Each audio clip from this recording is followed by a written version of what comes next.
Spring is the perfect time to plant your Oxalis bulbs, so I'll show you how to do exactly that, plus a full care guide for the Oxalis Triangularis plant, which I'm holding here with this wonderful purple foliage. I'll also show you how you can care for it into dormancy so that it comes back year after year, and a few different propagation methods you can use to multiply the plant for free. The Oxalis Triangularis plant is native to countries in South America. It's one of over 550 species of Oxalis, so there are loads available, some of which we can get for our homes and gardens. This one is perhaps one of the more delicate varieties, so usually used indoors as a houseplant, but you can also get varieties that you can keep outdoors, depending on the climate you're in, that are a little bit hardier and can survive lower temperatures. You can also get them, as I said, all of those different species. They can all have different sort of looks and feels to them, so different coloured leaves, different coloured flowers, and so on. So you can really shop around and get different types of Oxalis for the look that you're going for, or for the location, whether it's indoors or outdoors. It is an incredibly easy plant to care for. It's very resilient and can even come back from a lot of neglect, which I'll talk a little bit more about later when we talk about the care of the Oxalis Triangularis. So the Oxalis Triangularis bulbs are technically corms, so whichever term I use, just remember these are technically corms, and I'm going to bring them closer so you can actually see what they look like. And you might actually think they look a little bit strange compared to what you might think a standard bulb or corm might look like in terms of being rounder, whereas these are almost like little ropes of bulbs that develop over time. When you buy them, if you buy them as bulbs online, then you might just get smaller sets of bulbs that aren't as developed, or you might get larger ones, or at least if you're looking in your own pots that have been there for a little while, they might be larger as they do develop more over time. So that's a great way that you can also multiply them and propagate them, which I'll show you later on in the video. So when they look like this, you might wonder, how do you actually plant them up? It's really easy. You just plant them in a vertical way, so upright. A good way to tell the direction that they should be in, again, if you're not sure if it's this way or this way. If they are older corms, you might see there are old roots on there, or possibly even old shoots, or new shoots even, where they're starting to grow from the top. They also have a slightly tapered shape at the top as well, so wider at the bottom, and they taper into a narrower point at the top. So that's the way that you want to plant them up, with the wider bit at the bottom and the narrower point or growing tip at the top. So I've just got a pot here with some fresh soil, and I'm going to do a quick demonstration of how to pot them up, but this is only going to be a temporary demonstration because I want to use this same pot for the propagation demonstration shortly. So this has just got some fresh soil about the depth of where the bulbs will go, so about 3 to 5 centimetres from the surface of the soil, and then this makes it really easy just to put the bulb in, then top the pot up with soil. So I've already established what direction these are going to be planted in, following my instructions earlier. So I've got some old roots here and the tapered point, and even some old growing tips there. So I know it goes this way up. I'm just going to put it in the pot, so you can see the bulb or corm should be about there. And then if I plant more in there, I'll put them about an inch apart to fill the pot up. So you never do just one, otherwise it's going to be a very bare, sparse looking pot. And then I'll just top it up with fresh soil, and I'll fill it to about here. So the bulbs are 3 to 5 centimetres deep, but then there's also a little bit of room on the pot to, obviously if we're watering and stuff like that, the water's not going to go everywhere. But I also find giving them a little bit of extra room on the pot, planting them, or at least putting the soil level a bit deeper in the pot, gives them a little bit of support with the amount of pot they've got left. So if I just show you this one, for example, this one, the soil goes right up to the pot edge, and they don't have much support. So when they decide to grow off in their own direction, which they do sometimes, and it can make them look a bit untidy like this one. So if there was a bit of extra support in the pot, it would hopefully help them hold them up and make the plant look a bit tidier. So then to get them to actually grow, it's really easy. Just provide them some water, keep the soil moist, put them in a spot with bright and direct light, and general houseplant temperatures should be fine. And then over the next few days, or as quick as the next few days, maybe a little bit longer, you'll start to see these shoots coming up. So when it comes to plant care, it makes sense to start with the soil, as that's what we'll be using first to pop the bulbs or corms up. So they like a soil with good drainage, but also the ability to maintain some moisture.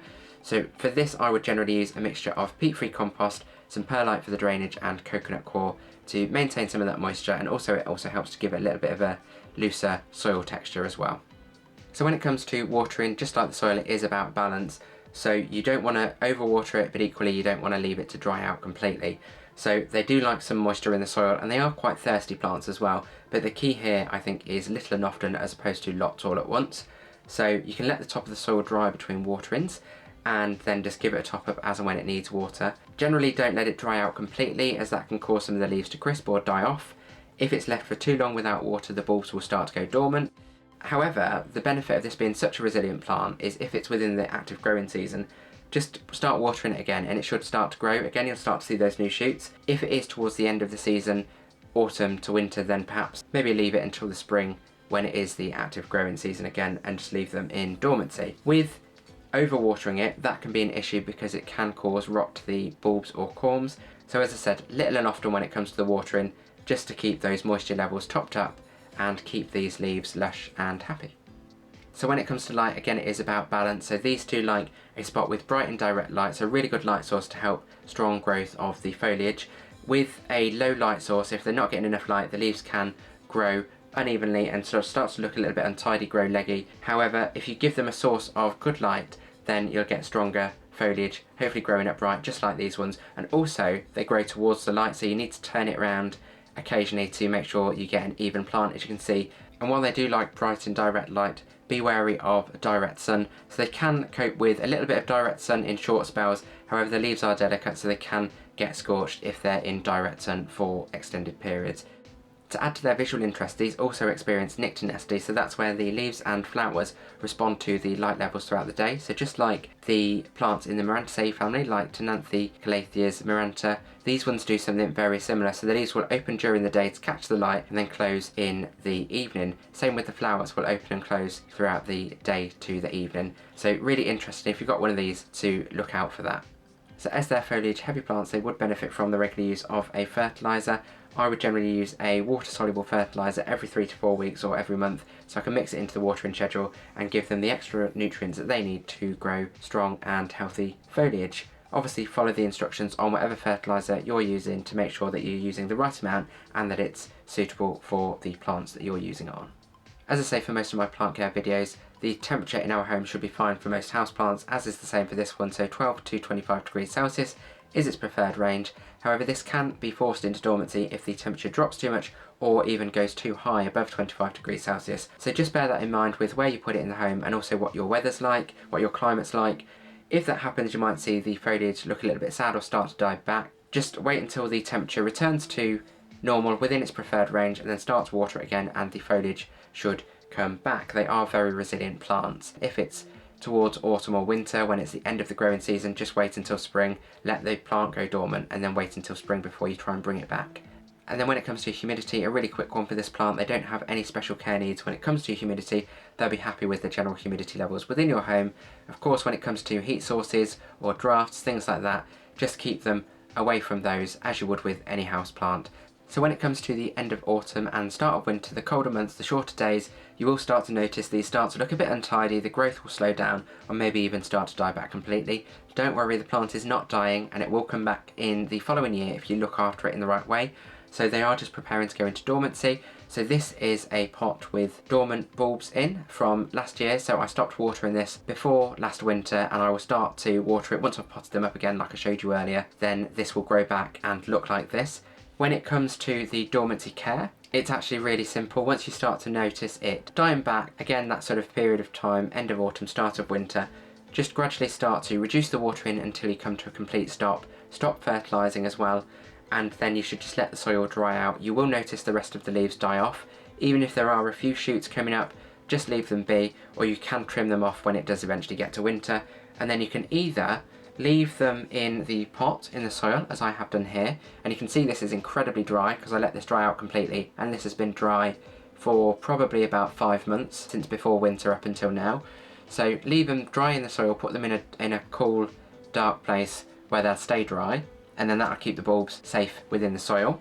Alternatively, you can take them out of the soil at that point, let the bulbs dry off, and then put them in something like sawdust or sand, something where they will be kept dry, again, cool, dry place over the winter period, and then you can take them out when it comes to spring and pot them up again, and then start to water them again, and gradually go back into your standard care routine of regular watering, regular fertilising, good light position, etc., what I've just spoken about.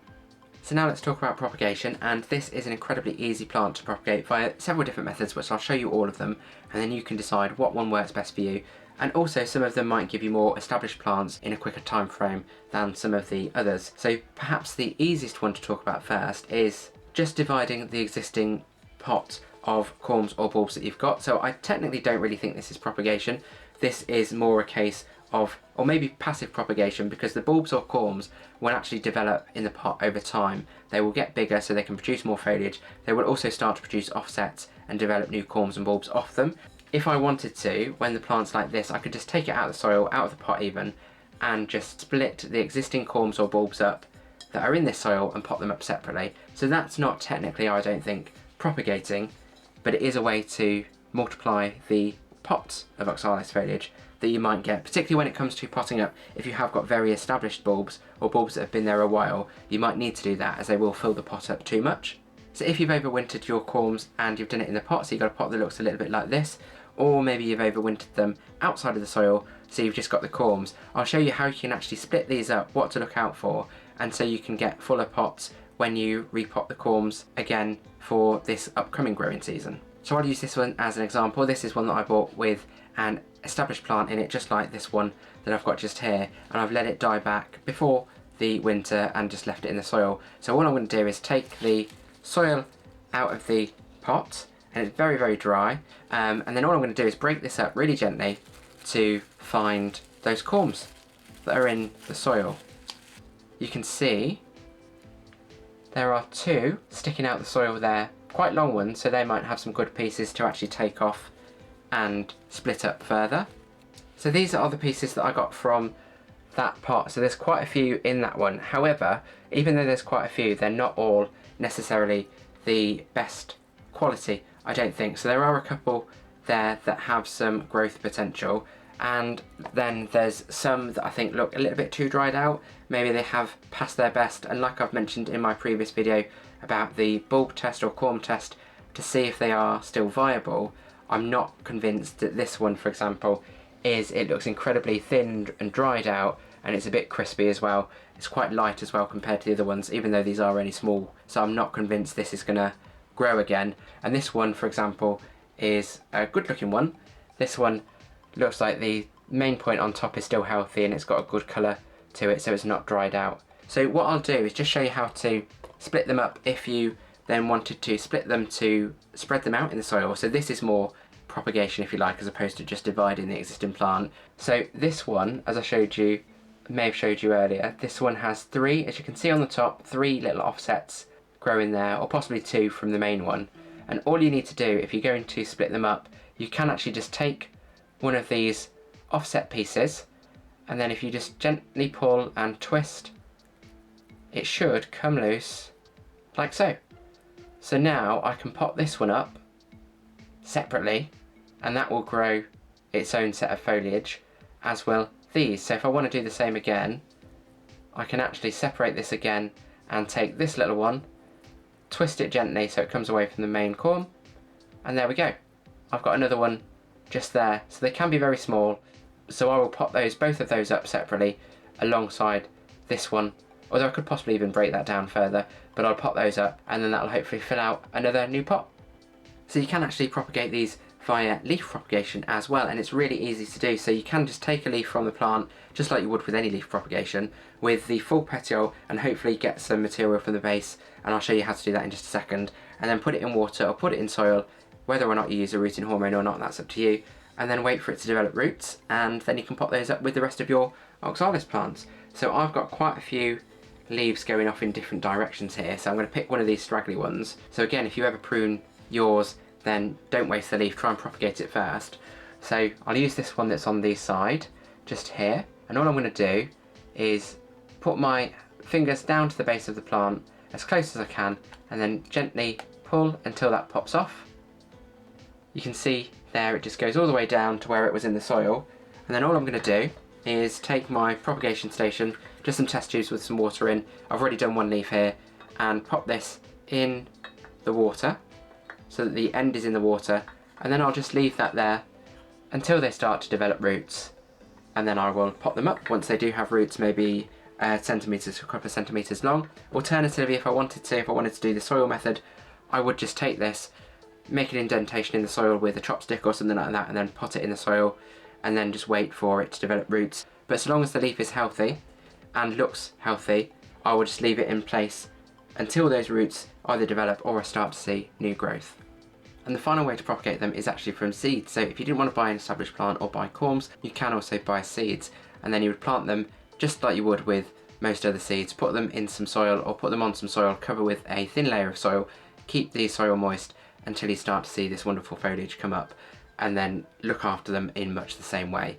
So you might be able to get seeds from the plant. I've seen other Oxalis varieties do this. It might just mean that the flowers need pollinating before they do. So where the flowers are, the Oxalis plants can produce seed pods where the actual seeds come from and develop, and they're actually quite interesting to see because they actually explode with pressure to spread the seeds out so that the plants can actually spread where they grow when they're in their natural habitat.